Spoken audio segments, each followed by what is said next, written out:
There are lots of ways in Guild Wars 2 to make gold, but none can compare to how simple and low effort meta events are. Hello everyone and welcome back, my name is Relzor and here are my top 5 meta events for making gold in Guild Wars 2. Keep in mind, most of the gold will come in the form of unidentified gear being salvaged into materials to sell on the trading post. If you are unsure of what to do with unidentified gear, take a look at my other video, link in the description down below. The Siverwastes. If you have been playing Guild Wars 2 for a long time, you've probably heard of the Siverwastes farm.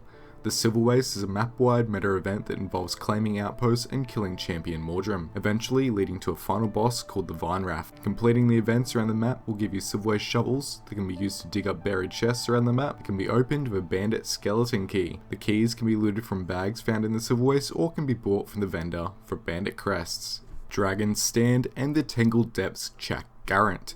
I'm pairing these two map metas together so the entire list doesn't become a Heart of Thorns meta event list. Both Dragon's Stand and the Chak Gerent progress by completing events around the map. Once all the events are completed, there's a final boss at the end. Each event gives a decent amount of unidentified gear, and if you're gathering around the map while you do the events, you can get quite a lot of nice materials as well. While you make progress in these maps, chests will spawn in each lane. In Dragon's Stand, these chests are called Noxious Pods and require machetes to open. In Tangled Depths, these chests are called Crystallized Supply Caches and require vials of Chak Acid to open. Both machetes and vials of Chak Acid can be looted by completing events in their respected maps. The Octovine. Located in Auric Basin, the Octovine is a frequently run meta event that requires you to kill 4 vines blocking the entrance to Tarir, the Forgotten City. Players will split into groups to kill north, east, south and west simultaneously. Once the Octovine is killed, a passage under the city will open, allowing you to collect loot from a large store of chests. The event is extremely profitable and has a small chance to drop the liquid Irelium infusion.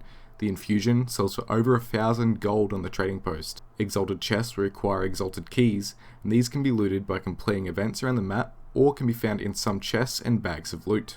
Drizzlewood Coast. There are 2 parts to this event. Part 1 takes place in the first half of the map and will require you to take outposts and camps around the map securing a foothold, eventually pushing forward to a final boss. Part 2 takes place in the second half of the map and will require you to make a final push and claim territory around the map, eventually leading to fighting the Claw of Jormag. Completing these meta events will spawn groups of chests that give a good amount of loot.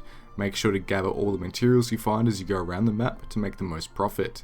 The Drizzlewood Coast meta also has a chance of dropping 2 infusions, the Heart of Khan and the Frost Legion infusion, both selling for a very large amount of gold on the trading post. The End of Dragons meta events. Finally, we come to the last meta, and I decided to combine all the End of Dragons meta events into one, seeing as they all give a decent amount of loot and I don't feel any one is better than the other. All of the End of Dragon meta events spawn multiple events around the map that will progress the meta to a final boss. Completing the events give lots of unidentified gear and bags of loot.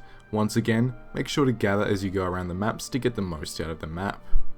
These may not be the absolute best events in the game, but they are my personal top 5 that I like to run for making gold.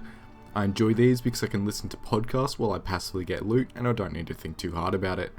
I'd love to hear what your top 5 are in the comments, and if you enjoyed this video or found the information helpful, subscribe to stay up to date with new videos from me. My name is Relzor, and I'll see you in the next video.